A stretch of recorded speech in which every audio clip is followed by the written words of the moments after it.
One of the common things that I see with some of the most successful entrepreneurs that I know is that they are very actively involved in their business. Eventually, you want to be a passive owner or an absentee owner. What does that look like and how you do it? Okay, so let's dive into this passive income thing. So, my very first franchise, we owned a store that wind up being 2,500 miles away, as I mentioned, and owned it like that for over 2 years. And in that 2 years, I only physically went to the store 3 times. I think one of those times was when I sold it. So the answer to if you can own a franchise as a passive income is sort of.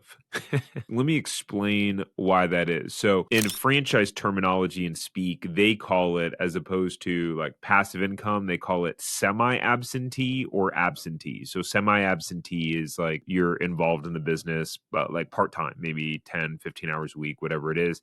Absentee is pretty much you are not involved at all in the day-to-day of the business at all. You pretty much got someone running it, and it's running on autopilot overall. That was pretty much where we got to with the California store. We got to the point where I was pretty much absentee. My store manager was running it. All I did was do a 1 hour check-in call with him weekly. Outside of that, we didn't really connect unless something was going wrong, really, or unless he had a question about something or had to fire someone or something like that. So let's rewind for a second and because what's important is how did we get there? Because most people think, oh, let me open up a business, let me open up a franchise that can own it passive and still, whatever, work my job, all those different things. And I think honestly, this is a little bit of a pipe dream that unfortunately a lot of franchisors promote. There's a lot of franchise brokers and franchise consultants that are promoting it. And a lot of them know that overall it's bullshit and it's just not the reality of what will happen. So I want to give you the straight talk of how I got there, because the backstory is important. And then I'll lay it all out for, hey, if eventually you want to be a passive owner or an absentee owner, what does that look like and how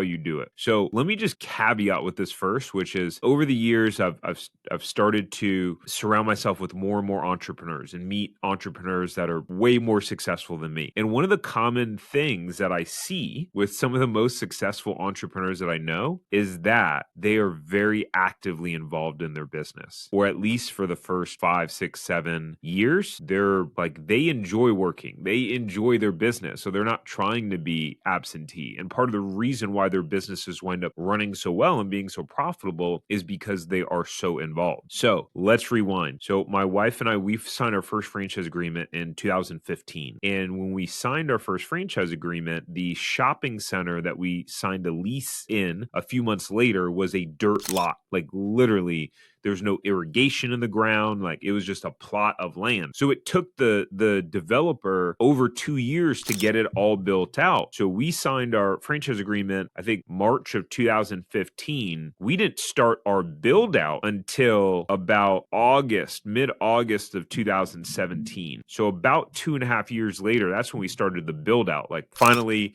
the building and the shopping center was built, and then we had to build out a store to make it look like a store. We then wound up opening November 2017. What happened was between that time, that 2.5 years of signing our franchise agreement, my wife and I decided we don't want to live in California anymore, that we wanted to move back to the East Coast to be on the coast where our family was. A lot of my wife's family is in Florida, and we wanted to go start our own family. And so we were now left with this dilemma of, we got this store that we're building out, we're about to start construction on, and we're going to move. And so I had never run a business like this before. I didn't know what the heck I was doing. All I had was a trail of failed businesses in my wake of starting, different things, landscaping business, t-shirt business, MLM businesses, eBook publishing, everything that you can imagine. And I had promised my wife we wouldn't fail. I'd taken out a $300,000 home equity line of credit on our home in order to get this thing up and running. So failure wasn't an option.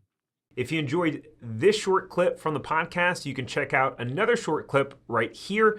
Or if you want to watch the full episode of this podcast, you can watch that here. And remember, knowledge is not power. It's applied knowledge that's power. Take care. Have a great rest of your day.